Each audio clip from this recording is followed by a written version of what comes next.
Akhirnya permasalahan Agus dan Nopi ini jadi kemana-mana, sempat abang jadi viral juga Bang. Nah gini nih, ini kan ada kesalahpahaman yang harus segera kita luruskan.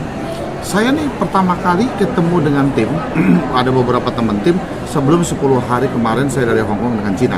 Kemudian saya berkomunikasi lewat grup, lalu di dalam grup kita juga terjadi pro kontra itu sendiri. Kemudian kemarin saya datang, saya langsung bertemu dengan Agus, saya ajak makan di bawah sini. Dan bertemu dengan Agus, saya tanyakan secara langsung, apa sih sebenarnya kejadian? Jadi artinya bahwa tanggal 1 September, Agus itu di rumah sakit Cengkareng sampai tanggal 3. Tanggal 4 Agus dilarikan ke rumah sakit RSM sampai tanggal 9. Kemudian tanggal 12, yang pertama kali Nopi datang ke rumah melakukan podcast. Itu yang pertama kali. Lalu kemudian Nopi datang ke rumah menyerahkan donasi dari yayasan sebesar 13 juta rupiah dan ada di rekeningnya Agus 12 juta, jadi total kurang lebih sekitar 35 jutaan, gitu, 35 jutaan. Jadi yang perlu kita luruskan di sini adalah ada dua rekening. Ya kan, pertama adalah rekening yayasan dan kedua adalah rekening Agus. Kemudian dari donasi yang ada di seluruh Indonesia yang iba terhadap kebutaannya Agus, lebih banyak donasi itu masuk ke rekeningnya Agus, nih ya kan, ke rekeningnya Agus. Kemudian Agus tadinya ngontrak di Cengkareng, lalu istrinya bekerja, siapa yang mau ngurusin Agus? Sehingga mereka ada timbul ide untuk pindah ke rumah uaknya di Ciledug, uaknya daripada istrinya Nopi. Nah uang itu digunakan, ada kebutuhan uaknya, ya kan, mengambil uang di BRI rumah sebesar 32 juta, bukan pinjol jadinya. Jadi kita luruskan lagi, bukan uang itu disalahgunakan untuk membeli rumah. Kalau membeli rumah, mana bukti rumahnya? Ya kan, di mana notarisnya? Di mana bukti bayarnya? Itu nggak ada. Itu nggak ada sama sekali. Nah, hal inilah yang kemudian diungkap, akan dijadikan publish, dikorek-korek ikan uang itu, bahwa uang ini kan pertama adalah pinjol, kedua adalah beli rumah, ketiga adalah beli handphone, kan gitu. Kan keempat adalah beli emas. Semua kita udah klarifikasi kemarin. Terus saya bertanya sama istrinya, kan beli emas nggak? Nggak ada emas, beli ada surat mas kawin tahun 4 tahun yang lalu mereka kawin, buktinya ini emasnya, lalu ini bukti suratnya, kan dibeli 4 tahun yang lalu. Handphonenya juga masih pakai handphone yang lama. Alhamdulillah kemarin ketika saya bertemu dengan Agus, lalu Agus tuh bilang matanya sebelah kanan tuh udah mulai melihat sinar-sinar bayangan.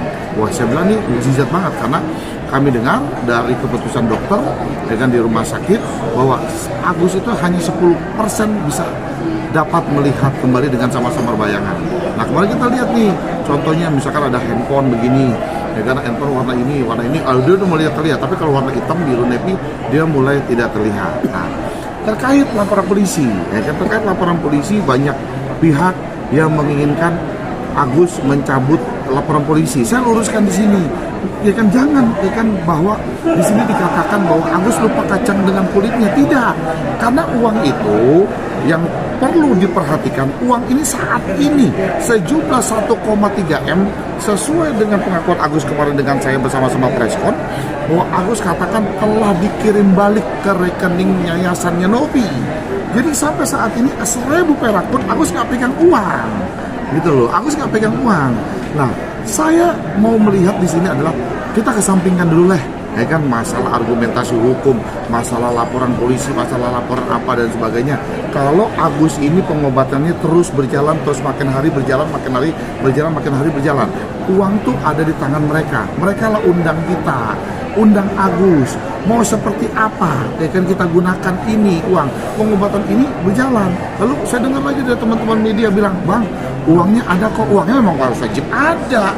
Ya kan, bukan masalah uang ini ada atau enggak. Sekarang kalau uangnya wajib ada, ya kan, wajib ada uangnya. Oke, karena uangnya wajib ada, seperti apa nih jalan keluarnya? Panggil dong Agus, uangnya tangan mereka. Misalkan yayasan yang mau kelola uang itu, ya kan, pengobatan Agus, ya kan, setiap minggu diatur oleh yayasan apa dan sebagainya. Kami juga nggak keberatan, gitu loh. Kami nggak keberatan. Atau uang itu sebaliknya ditransfer kembali oleh Agus karena berasal dari rekeningnya Agus. Lalu kemudian kami tim sama-sama mengawal kesepakatannya, memberikan report kepada yayasan setiap minggu atau setiap 2 minggu sekali. Kita pun juga bisa lakukan hal itu. Nah, ini masalahnya apa? Yang saling didebatebelkan bahwa, ya kan, uangnya ada, kan, tapi nggak ada action, gitu loh. Uang ini ada tapi nggak ada action. Sementara pengobatan Agus terus berjalan. Kehidupannya Agus tidak ada lagi sumber keuangan, dia udah nggak bisa bekerja dengan kebutaannya dia, mau bagaimana lagi? Itu loh yang saya sayangkan selama ini tuh seperti demikian. Oke, berarti abang udah resmi jadi kuasa hukum Agus. Alasannya apa abang membela Agus nih? Sementara kan banyak orang menghujat Agus nih. Nah, justru kami luruskan. Artinya apa? Yang perlu dihujat orang, duitnya bukan di kita, kenapa kita yang dihujat? Kan duitnya tidak di kita. Nah, kan gitu loh. Uang ini bukan di kita, kok jadi kita yang dihujat? Masalahnya di mana? Terus ketika Agus melaporkan mencari keadilan, terus dibilang bahwa kacang lupa kulit, orang dia mencari keadilan, berarti kan dengan adanya mencari keadilan ada sesuatu yang dirugikan oleh Agus, lalu dia mencari keadilan hukum, salah, dibilang di sini salah, apa yang dibuatkan salah? Terus gimana bang, saat itu kan abang sempat katanya memberikan dolar juga dan memberikan AC ya buat dia bang. Alasannya Dari kenapa, awal memang sudah ada niatan saya untuk menyumbang kepada Agus, meringankan bebannya Agus. Kebetulan kemarin waktu kita diskusi dan sebagainya, Agus tuh tinggal di rumah uaknya, ada di bengkel, panas, teman-teman, kan pakat dan sebagainya sudah datang ke sana melihat kondisinya panas. Saya coba beli AC, apa dan sebagainya, saya sumbang lah untuk membeli AC, gitu loh, untuk membeli AC. Kalaupun juga saya harus sumbang untuk pengobatan Agus berikutnya dan sebagainya, saya nggak keberatan juga. Ini masalah orang buta, gitu loh, udah nggak bisa lagi beraktivitas, gitu loh. Saya membantu, kan, dengan kondisi ini, gitu. Jadi sekarang pengobatan Agus melalui dana apa bang? Apa BPJS berlanjut atau dana? Ya seadanya aja udah, kan seadanya aja. Terus dengan BPJS juga, dengan apa? Ya seadanya aja. Cuman kan bahwa kesehatannya, kebutaannya Agus nih hanya punya kan di 10%. Nah di 10% ini harus kita kejar, harus kita udak di 10% ini, gitu. Di 10% harus kita udak. Jadi kalau misalkan orang mengatakan ya, kok Agus kacang lupa kulit, ini masalah podcast bos. Nah kalau cerita masalah podcast, kita banyak mendengar ya, misalkan gini, ada podcastnya selebriti siapa atau tokoh siapa atau bagaimana, terus kejadian misalkan ada terungkap, oh gara-gara dia podcast di sini pelaku ini ditangkap, kan gitu, pelaku ini ditangkap, lalu podcast di sini dari pelaku kejahatan ini ditangkap, dia nggak pernah bilang gara-gara gua tuh, kan dia ditangkap, berarti gara-gara podcast gua. Terus kan sekarang kacang lupa kulit nggak ada juga nih ngomong begitu. Sekarang kita lihat aja, kan donasi itu nih dari rekening yayasan ke rekeningnya Agus pribadi, banyak kemana? Kebanyakan di sini. Kemudian dibilang, kalau Agus mau dilaporkan ke siapa? Kan oleh para penyumbang donasi karena menyalahgunakan kan keuangannya oleh para penyumbang donasi. Lihat dulu dong, yang donasi ini berapa banyak? Misalkan yang donasi ini 1.000 orang, lalu yang melaporkan 2, 3, 4, 5 orang. Ya nggak usah pusing, duitnya di tangan mereka. Kalau mereka keberatan, balikin aja duitnya. Kalau mereka keberatan kan di tangan mereka. Kita sama-sama kok. Kan si A kan bin ini keberatan katanya dengan sumbangan mereka berapa kemarin, misalkan 500.000 ya balikin. Kan keberatan 1 juta balikin, keberatan 10 juta balikin, ya balikin aja kalau keberatan. Kenapa mesti jadi lapor? Karena duitnya bukan di kita, kok jadi melapor kita? Kecuali duitnya di kita bos. Jadi bang, lapor itu sebenarnya bisa dilaporkan nggak sih?